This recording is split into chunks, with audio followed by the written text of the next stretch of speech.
Bismillah ar-Rahman ar-Rahim, mes très chers frères et sœurs, Assalamu alaikum wa rahmatullah wa barakatuh. J'espère que vous allez tous bien. Nous nous retrouvons, Inch'Allah, pour la deuxième partie consacrant à la prière, les secrets de la prière. Quand on dit Allahu Akbar, ordre a été donné aux fidèles d'orienter son cœur en direction de la Qibla, la maison sacrée d'Allah, et d'orienter son cœur vers Allah Azzawajal afin de s'extraire de l'état de refus et de détournement dans lequel il se trouvait. Il se présente alors devant son Seigneur à la manière du pauvre, humble et docile, qui implore la pitié de son maître. Il abaisse ses bras de façon soumise et résigné, tête basse, le cœur plein de déférence, le regard baissé. Son cœur se consacre totalement à Allah Azzawajal et n'en s'en détourne pas. Serait-ce le temps d'un clin d'œil? Il ne regarde ni à droite ni à gauche. Plein d'humilité, son cœur s'est entièrement orienté vers son Seigneur. Tout son être se voue donc à l'adoration d'Allah. Il prononce ensuite la formule du takbir, Allahu Akbar. Allah est plus grand.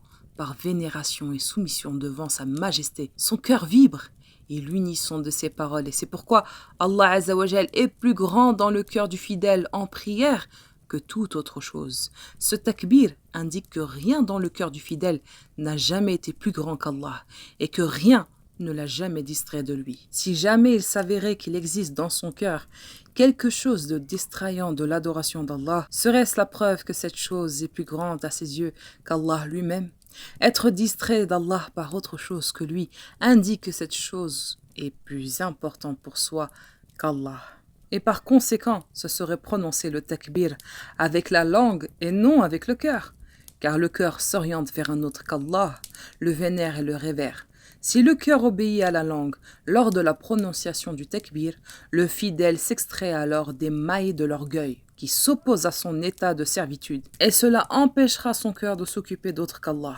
Et si vraiment Allah est plus grand dans son cœur que toute autre chose, alors le fait de prononcer la formule Allahu Akbar et d'accomplir l'acte d'adoration du takbir le protégera de ces deux fléaux que sont l'orgueil et la distraction, qui font partie des plus importants voiles s'interposant entre lui et Allah Azzawajal. Lorsqu'il dit Subhanakallahumma wa bihamdik, gloire et pureté et louange à toi, ô Seigneur, qu'il fait l'éloge d'Allah Azzawajal comme il le mérite, le fidèle sort de son insouciance et quitte les rangs des insouciants. Car l'insouciance est un voile s'interposant entre lui et son Seigneur.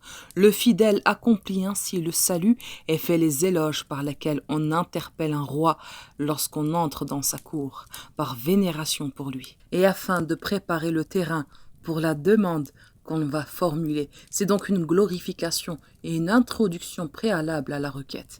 Les éloges faits dans cette invocation renferment une telle bienfaisance culturelle et montrant une telle vénération de l'être adoré qu'ils susciteront l'intérêt d'Allah. Sa satisfaction est la réponse, par bonté aux requêtes de son serviteur.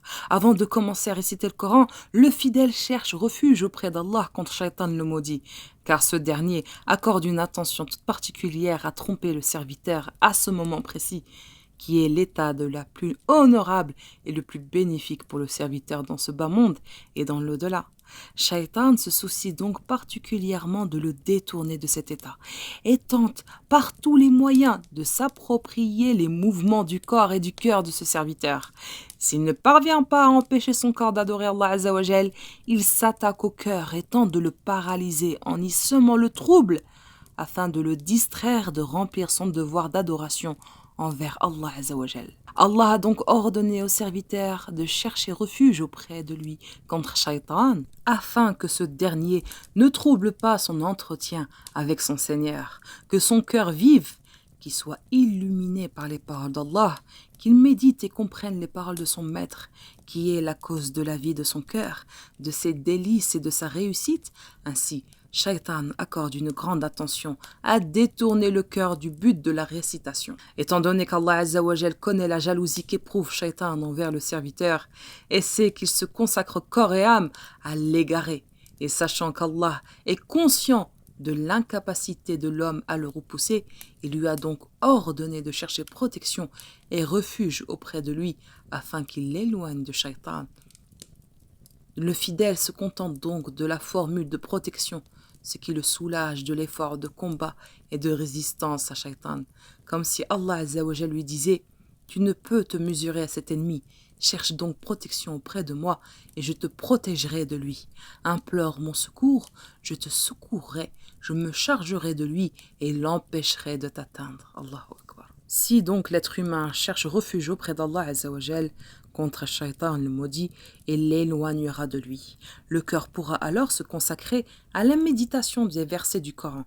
Il se retrouvera dans ces magnifiques jardins et sera témoin de ces prodiges qui stupéfiaient l'esprit. Il en extraira ses trésors et ses précieuses richesses qu'aucun œil n'a vu, qu'aucune oreille n'a entendu et qu'aucune imagination humaine ne s'est jamais figuré. Tout ce qui l'empêchait d'y avoir accès était son âme et Shaitan. L'âme est sous l'emprise de Shaitan, l'écoute et lui obéit. Si le diable s'éloigne de lui et qu'il est chassé, ce sont les anges qui s'occuperont de l'âme, l'affirmeront et lui rappelleront le chemin de son bonheur et de son salut. Lorsque le fidèle en prière commence à réciter le Coran, débute alors son entretien et sa conversation avec Allah Azza wa Jal. Qu'il fasse donc attention à ne pas provoquer son aversion et sa colère, qui pourrait susciter en l'entretenant et en conversant avec lui, tandis que son cœur est distrait, occupé par autre chose. Il serait alors comparable à un homme qui aurait été invité par un des rois de ce monde et qui se retrouverait face à lui. Le roi prendrait alors la parole, mais l'homme lui tournerait le dos ou tournerait la tête à droite et à gauche sans comprendre ce que lui dit le roi. Que penser de la colère du roi à l'encontre de cet homme? Mais surtout, que penser de sa colère si ce roi est le roi, la vérité éclatante, le Seigneur de l'univers, celui qui gère seul les cieux et la terre? Il convient aux fidèles en prière de marquer une courte pause après chaque verset de la Sourate al-Fatiha, en attendant la réponse de son Seigneur, comme s'il l'entendait dire « Mon serviteur m'a loué » après avoir dit « Louange à Allah, Seigneur des mondes ». Lorsque le fidèle récite « Le miséricordieux, celui qui fait miséricorde », il marquera une courte pause pour attendre la réponse de son Seigneur. « Mon serviteur m'a fait des éloges ». Lorsqu'il récite « Maître de jour de la rétribution », il attendra la réponse d'Allah. Mon serviteur m'a glorifié. Lorsqu'il récite « C'est toi seul que nous adorons et c'est toi seul dont nous implorons l'aide », il attendra la réponse d'Allah. Cela est entre moi et mon serviteur. Lorsqu'il récite « Guide-nous vers le droit chemin », il attendra la réponse d'Allah. Ceci est à mon serviteur et il aura ce qu'il demande. Quiconque a goûté à la saveur de la prière sait que rien ne peut remplacer la formule du takbir et la récitation de la Sourate al-Fatiha, de la même façon que rien ne peut remplacer la position debout, l'inclinaison et la prosternation. Chaque acte d'adoration de la prière recèle un secret, une influence et une intensité spirituelle qui sont introuvables ailleurs. De plus, chaque verset de la Sourate al-Fatiha renferme une telle spiritualité, une telle saveur et une telle ardeur qu'il ne se retrouve nulle part ailleurs. Lorsque le fidèle récite « Louange à Allah, Seigneur des mondes », il doit se rendre compte qu'il a dans cette parole l'affirmation pour Allah Azza wa Jal de toutes les perfections, qu'elles soient de l'ordre de ses attributs ou de ses noms. Par cette parole, ou exemple d'Allah Azza wa Jal de toutes ses imperfections, tant dans ses actes que de ses attributs et ses noms, Allah Azza wa Jal est donc loué pour ses actes, ses attributs et ses noms, et exempté de tout défaut et imperfection. Ses actes ne sont que sagesse, miséricorde, intérêt et justice. Sans jamais déroger à ces 4 règles, ses attributs sont tous des caractéristiques parfaites et des qualités majestueuses. Quant à ses noms, ils sont tous magnifiques. La louange d'Allah Azza wa Jal emplit ce bas monde et l'au-delà. Les cieux et la terre, ce qui les sépare et ce qui s'y trouve, tout l'univers proclame sa louange. La création et l'ordre découlent de sa louange et perdurent par elle. L'existence ou l'inexistence des créatures dépend de sa louange. Sa louange est la cause de l'existence de tout être, mais elle en est aussi le but. Tout être existant témoigne de sa louange. L'envoi des messagers se fait par sa louange. La révélation des livres se fait par sa louange.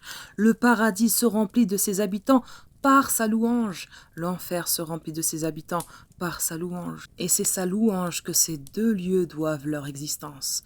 Personne n'obéit à Allah si ce n'est par sa louange, et personne ne lui désobéit si ce n'est par sa louange. Aucune feuille ne tombe sans que ce ne soit par sa louange. Aucune fourmi ne se déplace dans l'univers si ce n'est par sa louange.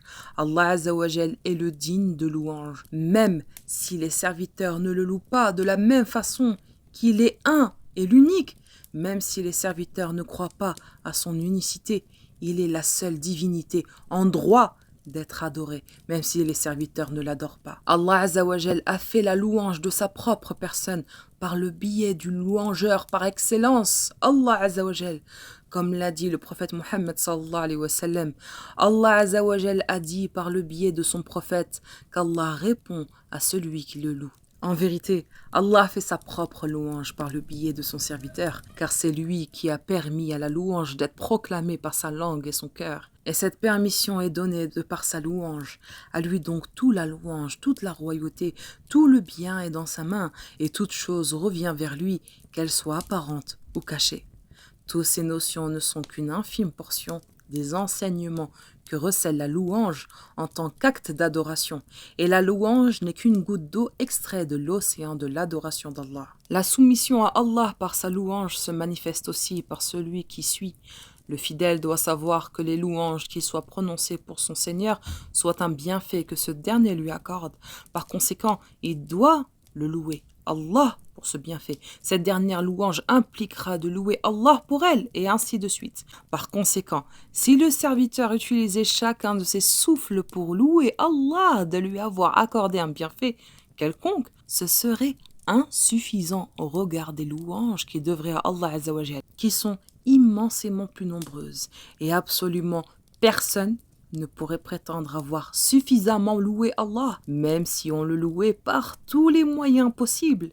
Oui, car le serviteur chemine vers Allah en le louant pour les bienfaits dont il lui fait grâce, mais aussi pour les malheurs dont il le protège.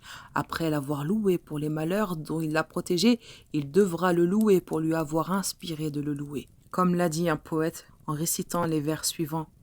Ô Allah, à toi la louange pour tout bienfait dont tu fais don, mais aussi pour tout malheur dont tu nous protèges. La soumission d'Allah par sa louange se manifeste aussi par ce qui suit. Le serviteur reconnaît qu'il est dans l'incapacité de louer Allah Azzawajal comme il se doit, et que les louanges qu'il a adressées à son Seigneur ne l'ont été que parce qu'Allah lui a inspiré, chose qu'il mérite louange, car c'est lui qui a permis à sa langue et à son cœur de le louer. Et si ce n'était Allah, personne ne serait guidé. La soumission à Allah par sa louange se manifeste aussi par ce qui suit. La louange est adressée à Allah par toutes les situations qui vit le serviteur, qu'elles soient publiques ou intimes, aimées de lui ou détestées. Elle est même adressée à Allah pour les situations que vivent toutes les créatures, qu'elles soient pieuses ou perverses, qu'elles vivent sur terre ou dans les cieux. En vérité, Allah Azzawajal mérite donc louange pour tout cela, même si le serviteur ne parvient à en cerner la sagesse ou à comprendre pourquoi on devrait louer Allah pour cela. Quoi qu'il en soit, la louange à Allah est une inspiration d'Allah insufflée au serviteur. Certains louent peu Allah, d'autres abondamment en fonction de la connaissance qu'ils ont de leur Seigneur. Le prophète Mohammed sallallahu alayhi wa sallam a dit dans le hadith relatant son intercession au jour du jugement dernier: « Je me prosternerai alors devant Allah et il m'inspirera des formules de louange par laquelle je le louerai, mais qui ne m'était jamais venu à l'esprit auparavant. » Rapporté par Al-Bukhari. Mais pourquoi accomplit-on les mêmes actes plusieurs fois par jour? Il a été légiféré de réitérer les différents actes et paroles composant la prière, car ils sont la nourriture du cœur et de l'âme, et ces derniers ne peuvent s'en passer. Répéter cet acte et parole est comparable au fait de déguster un repas bouchée par bouchée jusqu'à satiété, ou une boisson gorgée par gorgée jusqu'à étancher sa soif. Si donc une personne affamée ne prend qu'une bouchée et d'un repas, puis repousse le plat qui est devant elle, quelle sera l'utilité de cette seule et unique bouchée, si ce n'est de lui ouvrir l'appétit plus encore? C'est pour cette raison qu'un pieux prédécesseur a dit: « Celui qui prie sans faire preuve de quiétude dans sa prière est comparable à une personne affamée à qui un repas est présenté, mais dont elle ne mangera qu'une bouchée ou deux. Comment ces bouchées pourraient-elles calmer sa faim? » Le fait de répéter une parole ou un acte d'adoration présente une véritable intensité cultuelle qui rapproche le serviteur d'Allah Azzawajal. En répétant un acte d'adoration, le serviteur se montre reconnaissant envers Allah Azzawajal de lui avoir permis de l'accomplir la première fois. Le bien accompli par le fidèle augmente ainsi que sa foi, sa connaissance d'Allah, son dévouement, la force de son cœur et l'épanouissement de sa poitrine. La saleté et la souillure entachant son cœur disparaissent alors comme lorsqu'on lave un habit plusieurs fois. Voilà la sagesse d'Allah qui stupéfie les esprits tant dans sa création que dans ses ordres. Elle éprouve le caractère complet de sa miséricorde et de sa délicatesse. Mais c'est que nous ignorons des détails de ses attributs est bien plus élevé, plus important et plus immense encore que ce dont nous avons connaissance. Et ce n'est là qu'une infime échantillon de tout ce que cela représente réellement. Voilà mes très chers frères et sœurs, nous sommes arrivés à la fin de la vidéo. Dumtum fi ayatillah wa amani. Wassalamu alaikum wa rahmatullahi wa barakatuh.